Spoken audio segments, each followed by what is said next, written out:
ಏನಿವತ್ತು ಮಾಸ್ತಿ ಪೊಲೀಸ್ ಠಾಣೆಯಲ್ಲಿ ಕಾನೂನು ಸುವ್ಯವಸ್ಥೆ ಹದಗೆಟ್ಟಿರೋ ಒಂದು ಕಾರಣಕ್ಕಾಗಿ ಟೇಕಲ್ ಮತ್ತು ಮಾಸ್ತಿ ಭಾಗದ ಮುಖಂಡರು ಮತ್ತು ಕಾರ್ಯಕರ್ತರು ಕೂಡ ಸುಮಾರು ಒಂದು 6 ತಿಂಗಳಿಂದ ಅವರ ದುಃಖ ದುಮ್ಮಾನಗಳನ್ನ ನಮ್ಮ ಬಳಿ ಹೇಳ್ಕೊಂಡ್ರು.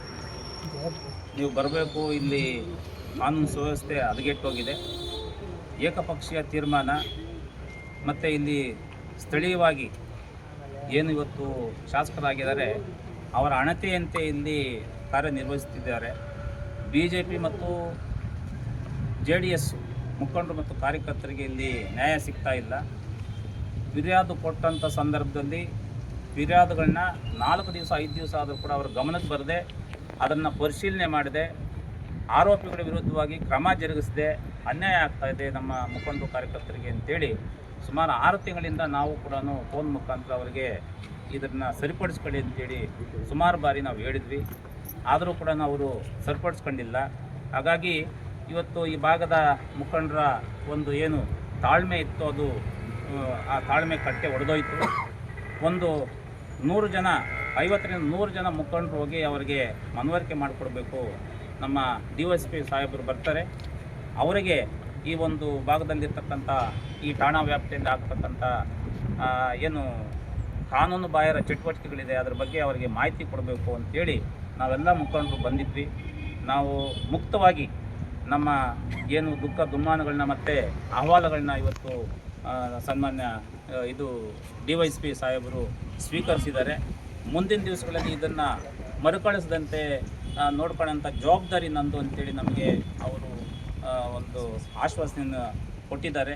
ಹಾಗಾಗಿ ನಮ್ಮ ಭಾಗದ ಇಲ್ಲೇನೇನು ನಡೀತದೆ ಅದನ್ನು ಕೆಲವಷ್ಟೇ ಮಾತ್ರ ಒಂದು ಮನವಿ ಪತ್ರದ ಮುಖಾಂತರ ಅವರಿಗೆ ತಲುಪಿಸಿದ್ದೇವೆ.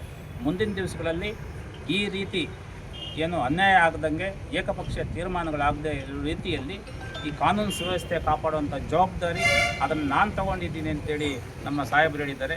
ಅದಕ್ಕೆ ಅವರಿಗೆ ಗೌರವ ಕೊಟ್ಟು ಇವತ್ತು ಧರಣಿ ಮಾಡಬೇಕು, 1000 ಜನ ಸೇರಿಸ್ಬೇಕು, ನಮ್ಮ ಮಾಜಿ ಶಾಸಕರನ್ನ ಕರೆಸಬೇಕು ಅಂತೆಲ್ಲ ನಮ್ಮ ಮುಖಂಡರು ಒತ್ತಡ ಇತ್ತು.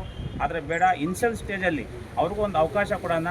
ಅವರು ಏನಾದರೂ ಸ್ವಲ್ಪ ಸಣ್ಣ ಪುಟ್ಟ ತಪ್ಪುಗಳಿದೆ ತಿದ್ದುಕೊಂಡು ಇದನ್ನು ಸರಿಪಡಿಸ್ಕೊಳ್ಳಿ ಅಂತೇಳಿ ಇವತ್ತು ನಾವು ಕೆಲವೇ ಮುಖಂಡರು ಇಲ್ಲಿ ಬಂದು ಈ ಅಹವಾಲನ್ನು ತಮ್ಮ ಅವಗಣನೆಗೆ ತಂದಿದ್ದೇವೆ. ಇದನ್ನು ಸೂಕ್ತ ಪರಿಶೀಲನೆ ಮಾಡಿ ಈ ಭಾಗದ ಜನಕ್ಕೆ ಕಾನೂನು ಸುವ್ಯವಸ್ಥೆ ಕಾಪಾಡಬೇಕು ಮತ್ತು ಇವರಿಗೆ ತೊಂದರೆ ಆಗದಂಗೆ ಕಾಪಾಡುವಂಥ ಜವಾಬ್ದಾರಿ ತಮ್ಮ ಠಾಣಾಧಿಕಾರಿಗಳ ಒಂದು ಜವಾಬ್ದಾರಿ ಅಂತೇಳಿ ಸಂದರ್ಭದಲ್ಲಿ ನಾನು ಹೇಳಕ್ಕೆ ಇಚ್ಛೆಪಡ್ತೇನೆ. ಹಾಗಾಗಿ ಮುಂದಿನದನ್ನು ಏನು ಕ್ರಮ ಜರುಗಿಸ್ತೀವಿ, ಮುಂದೆ ಯಾವ ರೀತಿ ನಡ್ಕೊಳ್ತಾರೆ ಅನ್ನೋದ್ರ ಬಗ್ಗೆ ನಮ್ಮ DYSP ಸಾಹೇಬರು ಹೇಳ್ತೀವಿ. ದೂರನ್ನು ನೀಡಿದ್ದೀರಿ. ನಾನು ಆ ದೂರುಗಳನ್ನೆಲ್ಲ ಕ್ರಮವಾಗಿ ಪರಿಶೀಲಿಸಿ ಯಾವುದೇ ಅನ್ಯಾಯ ಆಗದ ರೀತಿಯಲ್ಲಿ ಕ್ರಮ ತಗೋತೀನಿ. ಹಾಗೆ ನೀವು ವೈಯಕ್ತಿಕವಾಗಿ ಕೂಡ ಯಾರಾದರೂ ನಿಮಗೆ ದೂರುಗಳಿಗೆ ಸ್ಪಂದಿಸಲಿಲ್ಲ ಅಂತೇಳಿ ನನಗೆ ದೂರವಾಣಿ ಕರೆ ಮಾಡಿದರೂ ಕೂಡ ಸಹ ನಾನು ನಿಮಗೆ ದೂರವಾಣಿ ಕರೆಯಲ್ಲೇ ಸ್ಪಂದಿಸಿ ಅದು ಕಾನೂನಾತ್ಮಕವಾಗಿ ಅದರ ಕ್ರಮ ತಗೊಳ್ಳಿಕ್ಕೆ ನಾನು ಎಲ್ಲ ಪ್ರಯತ್ನ ಮಾಡ್ತೀನಿ. ಇಲ್ಲ ನೀವು ನನ್ನ ಕಚೇರಿ ಕೋಲಾರನಲ್ಲಿದೆ, ಅಲ್ಲಿಗೆ ಬಂದು ನೀವು ದೂರು ಕೊಡ್ತೀರ ಬೇಕಾದ್ರೆ ಅಲ್ಲಿ ಕೂಡ ನಾನು ನಿಮ್ಮ ದೂರನ್ನು ನಾನು ಸ್ವೀಕರಿಸಿ ಆದಮೇಲೆ ಕ್ರಮ ಮಾಡಲಿಕ್ಕೆ ನಾನು ಕ್ರಮ ವಹಿಸ್ತೀನಿ ಅಂತೇಳಿ ನಾನು ಈ ಮೂಲಕ ನಿಮಗೆ ತಿಳಿಸ್ತಾ ಇದ್ದೀನಿ. ಎಲ್ಲ ಮಾಸ್ತಿ ಹೋಬಳಿಯ ಎಲ್ಲ ಮುಖಂಡರುಗಳೇ ಹಾಗೂ ಗ್ರಾಮಸ್ಥರೇ, ಟೇಕಲ್ ಮತ್ತು ಮಾಸ್ತಿ ಎರಡೂ ಹೋಬಳಿ ಗ್ರಾಮಸ್ಥರೇ ಹಾಗೂ ಎಲ್ಲ ಮುಖಂಡರುಗಳೇ, ಏನು ನೀವು ಇವತ್ತು ಪೊಲೀಸ್ ಠಾಣೆ ಮುಂದೆ ಬಂದು ಕೆಲವು ನಮ್ಮ ದೂರುಗಳಿಗೆ